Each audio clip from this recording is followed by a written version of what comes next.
உறவுகள் அனைவருக்கும் வணக்கங்க. வீடியோக்குள்ள போறதுக்கு முன்னாடி உங்க பொண்ணான கையால ஒரு லைக்கை போட்டு சப்ஸ்கிரைப் பண்ணிட்டு நம்ம சேனலுக்கு ஒரு ஆதரவு கொடுங்க ஃப்ரெண்ட்ஸ். இப்போ விஜய் வந்து காவேரி பார்த்து பேசுறாங்க. ஏங்க எங்க தாத்தாட்ட இப்படிலாம் பண்ணிருக்கீங்க அப்படின்னு சொல்லி நேரடியாக கேட்குறாங்க. ஏன் அதுல என்ன தப்பு இருக்கு? நீங்க தானே சொன்னீங்க நல்ல பொண்ணா வேணும்னு. இப்போ நல்ல பொண்ணை அதில் தான் தேடி பிடிக்க முடியும். எனக்கு அப்படிப்பட்ட பொண்ணு தேவை இல்லைங்க. நான் ஆசைப்பட்டதெல்லாம் நம்ம அக்கம் பக்கத்தில் பார்த்து பழகி பேசி இதோ இப்போ நீங்கள் இருக்கீங்களா, நீங்கள் எவ்வளோ அழகு, நீங்கள் எவ்வளோ கோணம், இந்த மாதிரி ஒரு பொண்ணு இருக்கு கட்டிக்கடா அப்படின்னு யாராவது சொன்னா உடனே ஓகே சொல்லி கட்டிக்குவேன். அப்படி இருக்க விட்டுட்டு யாரோ எங்கேயோ இருக்க பொண்ணு, எங்கேயோ அந்தமான்ல இருக்கலாம், எங்கேயோ சென்னையில் இருக்கலாம், அவங்களாம் கேரக்டர் எப்படி இருக்கும், குணம் எப்படி இருக்கும், அதெல்லாம் எதுவுமே தெரியாம எப்படி மிஸ் கல்யாணம் பண்ணிக்க முடியும் அப்படின்னு விஜய் விட்டு விளாசாரு. ஏன் ஏன் அதனால என்ன இருக்கு, அவங்களாம் நல்லவங்கள தான் இருப்பாங்க, இங்க பாருங்க எனக்கு அப்பெல்லாம் நம்பிக்கை இல்லைங்க அப்படிங்கிறாங்க. இல்லைங்க, உங்களுக்குன்னு ஒரு துணை வேணுங்க. இங்க பாருங்க, நீங்க சொன்னதுனால கல்யாணம் பண்ணிக்கிறேன்னு சரின்னு சொன்னேன், மற்றபடி எனக்கு கல்யாணத்துலாம் இஷ்டம் இல்லை, விட்டுருங்க அப்படிங்கிறாங்க. இல்லைங்க அப்படிலாம் சொல்லாதீங்க, என்னால் தானே உங்கள் மிஸ் ஆனாங்க, அதனால தான் தயவு செஞ்சு சொல்லுங்களேன், என்னால் தானேங்க உங்கள் மிஸ் ஆனாங்க, அதனால தான் நான் அப்படி இந்த மாதிரிலாம் கஷ்டப்பட்டு நான் பண்ணிக்கிட்டு இருக்கேன், மற்றபடி எனக்கு வேறு ஒன்றும் இல்லை, ப்ளீஸ் நான் சொல்கிறத கேளுங்களேன். ஒரு பொண்ணை கல்யாணம் பண்ணி பாப்பா அம்மு பாவம் யாருமே இல்லாமல் இருக்கிறா, அவளுக்கு ஒரு ஆதரவு தெரிவிக்கிற காலத்தை நான் பண்ணுறேன் ப்ளீஸுங்க. நாளைக்கு கடைசி காலத்தில் உங்களுக்கு தலை வலிச்சா தைலம் தைக்கிறதுக்கும், ஜுரம்னா சுடுதண்ணி வச்சு கொடுக்குறதுக்கும், மேல்கால் அமைக்கிறதுக்கும் ஒரு பொண்ணு வேணுங்க.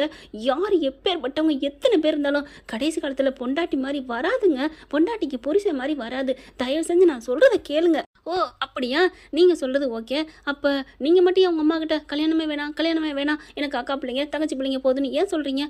அது என் அக்கா பிள்ளைங்க என் தங்கச்சி பிள்ளைய பார்த்துப்பாங்க. ஏங்க இப்போ தானே சொன்னீங்க யாருமே உலகத்தில் பொண்டாட்டி புருஷன் மாதிரி பார்த்துக்க மாட்டாங்கன்னு, ஊருக்கு ஒரு நியாயம் உங்களுக்கு ஒரு நியாயமா அப்படின்னு விஜய் கேட்க, கரெக்டாக தான் சொல்கிறீங்க, இருந்தாலும் எனக்கு என்னமோ கல்யாணத்தில் இஷ்டம் இல்லைங்க அப்படிங்கிறாங்க.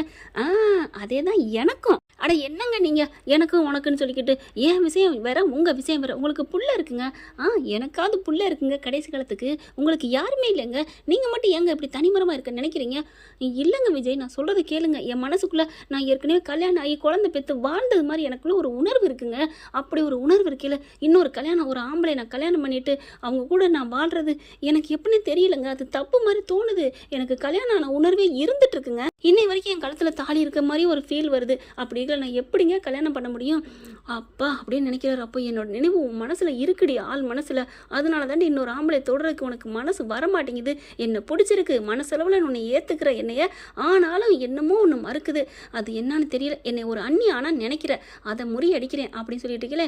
என்ன பாஸ் நான் சொல்கிறது சரிதானே, உங்கள் தாத்தாட்ட சொன்னது ஓகே தானே, ஏதாவது பொண்ணு வந்தால் கட்டிக்கிறீங்களா? ஏங்க ஏதாவது ஒரு பொண்ணுங்கிறீங்க, நீங்கள் எனக்கு பொண்ணு தானேங்க, நீங்கள் மட்டும் என்ன பொண்ணு இல்லாமல், ஆனால் உங்களுக்கும் உங்கள் அம்மாவுக்கும் பிடிச்சிருக்குல்ல, என் பிள்ளைய பிடிச்சிருக்கு, என்ன பிடிச்சிருக்கு, எங்கள் அப்பாவும் உங்ககிட்ட, எங்கள் வீட்டில் எங்கள் தாத்தாவும் உங்ககிட்ட கேட்டிருக்காங்க, அப்படி இருக்கல ஏன் என்ன கல்யாணம் பண்ணிக்கன்னு நேற்று ஒரு வார்த்தை கேட்டிங்கல்ல, அது உண்மையாகவே இருந்தா என்ன, அந்த பொண்ணு யாரோ ஒரு பொண்ணு, ஏங்க நீங்களே என்ன கேட்டுக்கிட்டா என்னங்க அப்படின்னு விஜய் கேட்க, காவேரி அப்படின்னு ஆடி போகிறாங்க.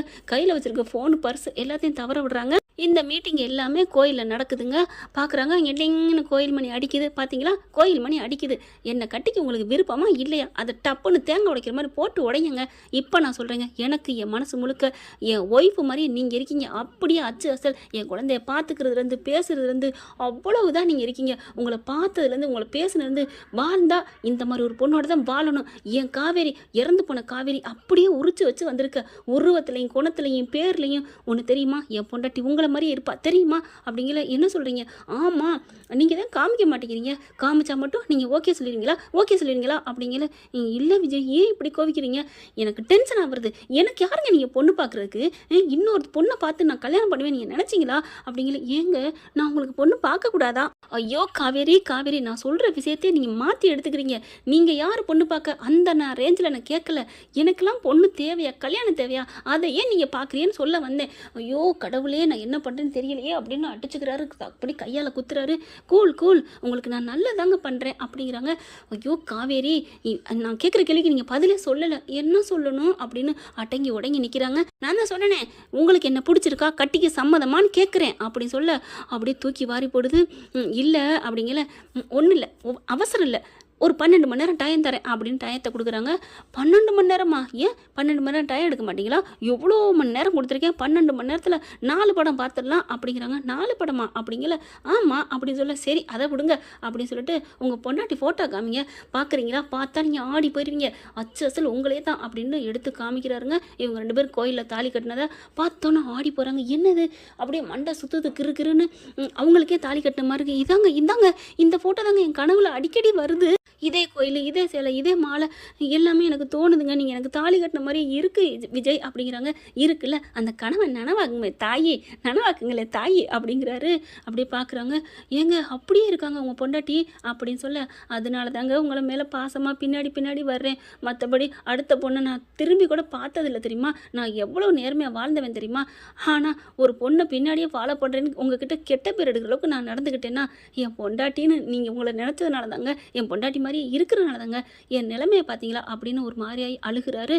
அழுகாதீங்க விஜய் அப்படிங்கிறாங்க. பின்ன என்னங்க பண்ணுறது, நீங்கள் பாட்டுக்கு மேட்ரிமோனி போட்டிங்க, 1008 வந்து கிடக்குதுன்னு தாத்தா சொல்கிறாரு. ஏங்க இப்படி, என் மனசு புரிஞ்சதுனாலையும் அப்படியே எங்கள் வீட்டு மருமக மாதிரியே நீங்கள் இருக்கிறனால தான் குணத்துலையும் சரி எல்லாமே அப்படியே இருக்கீங்க, அதனால தாங்க ஆசைப்பட்றோம். ஒருவேளை நான் கல்யாணம் ஆகி புள்ள பற்றவங்கனால வேணாங்கிறீங்களா, அதனால எங்களை வேணாங்கிறீங்க? ஐயோ அப்படிலாம் இல்லை அப்படிங்கிறாங்க. சரி விடுங்க, எனக்கு கோவமாக வருது, வாங்க உங்களை வீட்டில் கொண்டாந்து விடுறேன் அப்படின்னு சொல்லிட்டு வண்டியில் ஏறி உட்காடுறாங்க. இருந்தாலும் நீங்கள் இப்படிலாம் பண்ணியிருக்கக்கூடாது, 12 மணி நேரம் டைம் கொடுத்தது தப்பு அப்படிங்கிறாங்க. ஏன் என்னவா அப்படிங்கிறாங்க. இல்லை ஒன்றும் இல்லை அப்படின்னு சொல்லி திரும்புகிறாங்க. ஹலோ சொல்லுங்கள் என்ன விஷயம், 12 மணி நேரம் டைம் கொடுத்தது என்ன தப்பு அப்படின்னு விஜய் சொல்ல, அது ஒன்றும் இல்லை அப்படின்னு திரும்பிக்கிறாங்க. இப்போ சொல்லுங்கள், இல்லை நான் வீட்டில் வந்து சொல்கிறேன். ஏன் இங்கே சொன்ன என்ன, இல்லை வீட்டில் வந்து சொல்கிறேன் அப்படின்னு வீட்டுக்கு போகிறாங்க. வீட்டுக்குள்ளே போனோன்னா இறங்கி சோஃபாவில் உட்காந்துக்காரு. வாங்க தம்பி என்னாச்சு, என்ன வெளில போனீங்களே, நல்லா விட்டு வாங்கிட்டு வந்துட்டேன், என்ன நினச்சிட்டு இருக்கா இவங்க உள்ளுக்க போகிறாங்க. போயிட்டு முருகன்ட்டையும் அவங்க அப்பாக்கிட்டையும் வேண்டுறாங்க. என்ன தம்பியாச்சு, என்ன நடக்குது அப்படிங்கல. அத்தை விட்டு விளாசிட்டு உண்மையெல்லாம் கொட்டி தீர்த்துட்டேன். என்ன சொல்கிறீங்க, என்னை கல்யாணம் பண்ணிக்க இஷ்டமா, என்ன நினைக்கிறீங்க, எனக்கு பொண்ணு பார்க்குறக்கு யார், எல்லாமே உங்களை மாதிரி இருக்கிற என் பொண்டாட்டியை நான் எப்படிங்க நான் மறக்க முடியும், அதனால தான் உங்ககிட்ட பேசுகிறேன்னு எல்லாத்தையும் சொல்லிட்டேன் அத்தை அப்படிங்கிறாங்க. போட்டோ காமிச்சிட்டிங்களா? ஆமாம் தாலி கட்டின போட்டோ காமிச்சிட்டேன் அப்படிங்கிறாங்க. ஐயோ அவளுக்கு ஏதாவது லைட்டாக அப்படியே மயக்கம் வந்துச்சு, ஆனால் அப்படியே தாலி கட்டினது இந்த உருவம் வருதான் கனவுல, அதை சொன்னா அத்தை அப்படிங்கிறாங்க. இப்படியே பேசுனா நினைவு வரும்னு நினைக்கிறேன் அப்படிங்கிறாங்களா. அதுக்கப்புறம் அந்த 12 மணி நேரம் டைம் கொடுத்ததுக்கு கோச்சிட்டு வந்துட்டா, அதுக்கு தான் வந்தேன் அப்படிங்கிறாங்க. அதுக்கப்புறம் காவேரி வாடி அப்படின்னு கூப்பிட வெளியில் வராங்க. சொல்லுடி என்னடி, ஏன் 12 மணி நேரம் டைம் கொடுத்ததுக்கு திட்டுன, எதுக்கு அப்படின்னு கேட்க, அது இல்லை 12 மணி நேரம் நீங்கள் என்கிட்ட டைம் கேட்டீங்க, சம்மதமாக இல்லையான்னு சொல்கிறதுக்கு. ஆமாம் இப்போ இதில் என்ன இருக்குது சொல்லு. அது ஒன்றும் இல்லை, 12 மணி நேரம் அவ்வளோ அதிகம் வேஸ்ட்டு, எடுக்கிறதுக்கு டைம் தேவையில்லைங்க. என்ன சொல்கிற அப்படிங்கிற மாதிரி விஜய் பார்க்குறாங்க.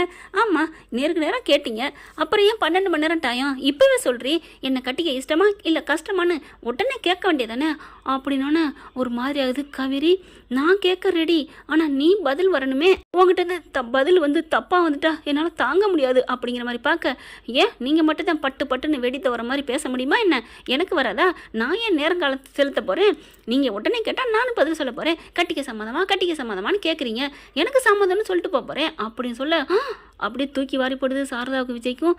ஏய் காவேரி என்னடி சொல்கிற? ஆமாம்மா நானும் யோசிச்சு பார்த்தேன், அந்த பொண்ணு அப்படியே என்ன மாதிரி இருக்குமா பாரு விஜய் சார் காமிங்களே அப்படின்னு சொல்ல, அப்படியே மெசேஜை அப்படியே ஃபார்வேர்ட் பண்ணுறாங்க காவேரிக்கும் சாரதாவுக்கும். அந்த ஃபோட்டோவை பார்த்துட்டு ஆடி போகிறாங்க சாரதாவும் நம்ம காவேரியும். அப்படியே பாத்தியம்மா அப்படியே என்ன மாதிரி இருக்குமா அம்மாவோட அம்மா அப்படிங்கிறாங்க. தம்பி எப்படி தம்பி பேர் ஊர் அப்படி எல்லாம் ஒன்றாவா இருக்கும், ஐயோ அப்படிங்கிறாங்க. அப்படி பார்த்த கையோட ஆமத்தை எல்லாமே என் பொண்டாட்டியும் கொடைக்கானல் தான், பேரு காவேரி தான், அப்படியே உருவம் அப்படியே உங்களை மாதிரியே இருக்குது, அதனால தான் உங்கள் வீட்டு பொண்ணு மாதிரியே இருக்குது, அதான் நான் இங்கே வந்து கிடக்கிறேன் அப்படிங்கிறாரு. ஐயோ தம்பி என் பொண்ணு சம்மதிச்சிட்டா, அது வரைக்கும் எனக்கு சந்தோஷம், காவேரின்னு சொல்லிட்டு அப்படியே கட்டி பிடிக்கிறாங்க. அதுக்கப்புறம் சாரதாவால் தரையில் நிற்க முடியல. காவேரி நிஜமாவாடி சம்மதிச்சிட்டாடி அப்படிங்கிற. ஆமாம்மா எனக்கு பிடிச்சிருக்குமா, நான் கல்யாணம் பண்ணிக்கிறேம்மா அப்படின்னு சொல்ல, ஏய் நீ நேற்று வரைக்கும் முடியாதுன்னு சொன்னியடி அப்படின்னு சொல்ல, அத்தை என்ன நீங்கள் அவளே சரின்னு சொன்னால் நீங்கள் ஏதாவது தூண்டி விடுங்க போல இருக்கே அப்படிங்கிற. காவேரி பார்க்குறாங்க. என்ன சொன்னீங்க? அத்தைன்னு சொன்னேன். அது என்ன அத்தை, எங்க நீங்கள் என்னை கல்யாணம் பண்ணிக்கிட்டா அவங்க எனக்கு அத்தை தானே. ஓ முன்னாடியே அத்தைங்கிறீங்களோ அப்படி சொல்ல. ஆமாம் பார்க்குறாரு. அப்போ இதெல்லாம் முன்னாடியே கூப்பிட்ட மாதிரி இருக்கே, எனக்கு ஒன்றும் புரியலையே அப்படின்னு காவேரி சொல்ல, அத்தை கோழி விரியுது அமுக்குங்க கூடாரத்தை போட்டு அப்படின்னு சொல்ல, காவேரி வாடி நீ சம்மதிச்சிட்டில நம்ம கங்காயம் மன்னட்டெல்லாம் பேசுவோம் அப்படின்னு ரூம்குள்ளே கூட்டி போகிறாங்க. விஜய் தம்பி நீங்கள் போயிட்டு வாங்க அப்படிங்கல. சரி அப்படின்ட்டு உள்ளுக்கு மறுபடியும் வராரு. என்ன தம்பி காவேரி நீங்கள் மனசு மாறிட மாட்டீங்களே அப்படின்னு சொல்ல, நான் ஏன் மாறப்போகிறேன், அதான் சரின்னு சொல்லிட்டேனே அப்படிங்கிறாங்க. காவேரி சத்தியமா நிஜமா அப்படிங்கிறாங்க. ஐயோ சத்தியமா அதெல்லாம் இல்லை, நீங்கள் எனக்கு சத்தியம் பண்ணுங்க அப்படின்னு கையை நீட்டுறாரு. பார்க்குறாங்களா, சத்தியம் தாங்க இதில் எதுக்குங்க சத்தியம்லாம், அதெல்லாம் வேணாம், ஹலோ அதெல்லாம் முடியாது, நீங்கள் எனக்கு கையில் அடித்து சத்தியம் பண்ணணும் அப்படின்னு சொல்ல, சாரதா பார்க்குது. தம்பி காவேரியை தொடணும், அதுக்காண்டி சத்தியம் கேட்குற மாதிரி டச் பண்ணலான்னு நினைக்கிறீங்க அதானே அப்படின்னு அடையிலே இதுங்க அப்படின்ட்டு, காவேரி என்ன சத்தியம் பண்ணுங்க அப்படிங்கிற பார்க்குறாங்க. சரி சத்தியமாக நான்லாம் உண்மையை தான் சொன்னேன், மனசு மாற மாட்டேன் அப்படின்னு கையை வைக்க, அப்படியே தன்னோட இன்னொரு கையை எடுத்து அப்படியே கையில் பொருத்திக்கிறாரு. அப்படியே கண்ணை மூடுறாரு. அவருக்கு ஒரு மாதிரி ஆகுது. சாரதாவுக்கு வெக்கம் வருது. சரி கறியில் ஓட்ட ஆரம்பிச்சிட்டாரு மாப்பிள்ளை அப்படின்னு வெளியில் போயிடுறாங்க. அப்படியே இருக்கையில் காவேரிக்கும் ஒரு மாதிரியாக உணர்வு வருது. ஹலோ அதான் சத்தியம் பண்ணிட்டேனே கையை விடுங்க அப்படிங்கிறாங்க. கையை விடுங்கன்னு வாய் தான் சொல்லுது, ஆனால் கொஞ்சம் கூட கையை இழுக்கவே இல்லைங்க. அப்படியே ரெண்டு பேர், அதாவது நடுவில் இருக்குது காவேரியோட கையை, இவர் ரெண்டு கையும் வச்சு அணைச்சிக்கிட்டு இருக்காங்க. என்னை விட்டுற மாட்டீங்களே காவேரி, என்னை விட்டுற மாட்டீங்க காவேரி அப்படின்னு சொல்ல, ஹலோ பாஸ் நீங்கள் தான் என்ன விட்டுறக்கூடாது அப்படிங்கிற. என்ன அப்படின்னு கண்ணை திறக்க, ஆமாம் என் கையை நீங்கள் தானே வச்சிட்டு இருக்கீங்க அப்படின்னு சொல்ல, ஓ ஆமாம்ல சாரி அப்படின்னு எடுக்கிறாரு. இதுக்கு போயெல்லாமா கையை எடுப்பாங்க, இன்னும் கொஞ்சம் நேரம் வச்சிருக்க கூடாது அப்படின்னு காவேரி புள்ள மைண்ட் வாய்ஸில் நினைக்குது. சே ஏன்டா எடுத்த விஜய், இன்னும் கொஞ்சம் நேரம் கையில் வச்சிருந்துக்கலாமே அப்படின்னு இங்கே விஜய் நினச்சி மண்டையை போட்டு பிச்சுக்கிறாரு. அதுக்கப்புறம் சரி நான் வரட்டா அப்படிங்கிறாங்க. வாங்க ஹலோ அப்படிங்கிறாங்க. என்ன ஃபோனில் என்ன ஃபோனில் மெசேஜ் அப்படின்னோடனே வெக்கப்படுறாங்க. விஜய் தான் மெசேஜுங்கிறாரு. மெசேஜ்னா ஐயோ நான் மெசேஜ் அப்படிங்கிறாங்க. என்ன அங்கேருந்து சாரதா, அடியே தம்பி மெசேஜ் பண்ணுமா நீ அதுக்கு ரிப்ளை பண்ணுங்க அதைத்தான் அவர் சொல்கிறாரு அப்படின்னு ரெண்டு பேரும் வெக்கப்படுறாங்க. இவர் விஜய் போக, ஐயோ அம்மா என்னம்மா, ஆமாம் அவங்க சொல்கிறது உனக்கு புரியவே இல்லை, எனக்கு புரிஞ்சு சொன்னேன் என் தம்பி அதானே, அத்தை போங்கத்தை நீங்கள் கற்பூரம் எனக்கு வெக்கமாக வருது அப்படின்னு ஓடுறாரு. போய்கிட்டு இருக்கல, ஹாய் பொண்டாட்டி அப்படின்னு மெசேஜ் போடுறாரு. ஹாய் பொண்டாட்டி, அம்மா என்னம்மா இப்படி அனுப்பியிருக்காரு, தம்பி வேகமாக இருக்குடி அப்படின்னு சொல்ல, வேகமாக இருக்கிறதுக்கு பொண்ணுங்களுக்கெல்லாம் கொடுத்து வைக்கணுடி, புருஷன் மாறுக ஸ்பீடாக இருந்தால் சந்தோஷம்னு சொல்லுவாங்க, அதுக்காண்டி இப்படியாம்மா இப்படிக்கா கூட போய் மாறிலாம் என்ன கையில் புகையிலே அடிச்சுட்டு போனாரா அப்படி சொல்ல, ஆமாடி மெசேஜ் தட்டிகிட்டே போயிட்டுருக்காரு பாரு இன்னும் வந்துக்கிட்டே இருக்குது, எப்படி இருக்கீங்க என்ன பண்ணுறீங்க, ஹலோ இப்போ தானேங்க போகிறீங்க அதுக்குள்ளே என்ன அப்படின்னு இவங்க வாய்ஸ் நோட்டு போடுறாங்க. ஆனால் இவர் அடித்து தள்ளுறாருங்க மெசேஜா, இங்கே பாருங்கள் நல்லா சாப்பிடுங்க நீங்கள் கவலைப்படாதீங்க எனக்கு ரொம்ப சந்தோஷம் அப்படின்னு சொல்லிட்டு மெசேஜ் மேலே மெசேஜ். அப்படியே காவேரிக்கு ஒன்றும் சொல்ல முடியல. அம்மா பாருமா, பண்ணிக்கடி லவ் பண்ணி தான் கல்யாணம் பண்ணணும் சொல்லுவில்ல, லவ் பண்ணேன் அந்த மனுஷனுக்கு என்ன குறை, அம்மா விட்டா நீ பண்ணிடுவ போல இருக்கே, சும்மா இருடி அப்படிங்கல, வேணா சொல்லட்டுமா அவர்கிட்ட பேசி முடிப்போமா டிஐ அப்படின்னு சொல்லிட்டு திட்டுறாங்க. என்ன ஃப்ரெண்ட் இப்படி பண்ண நல்லா தானே இருக்கும், பார்க்கலாம். தேங்க்யூ. இந்த வீடியோ உங்களுக்கு பிடிச்சிருந்தா தயவு செய்து லைக் பண்ணுங்க. இன்னும் அப்டேட்ஸ்க்காக சேனலை சப்ஸ்கிரைப் பண்ண மறக்காதீங்க. நம்ம கிட்ட இருக்க எல்லா சேனல்ஸோட லேட்டஸ்ட் வீடியோ அப்டேட்ஸ்க்காக மேல ரைட் சைடுல காட்டுற லிங்கை கிளிக் பண்ணி வாட்ஸ்அப் குரூப்ல ஜாயின் பண்ணுங்க. உங்களிடம் விடைபெறுவது நான் உங்கள் மெஹர்.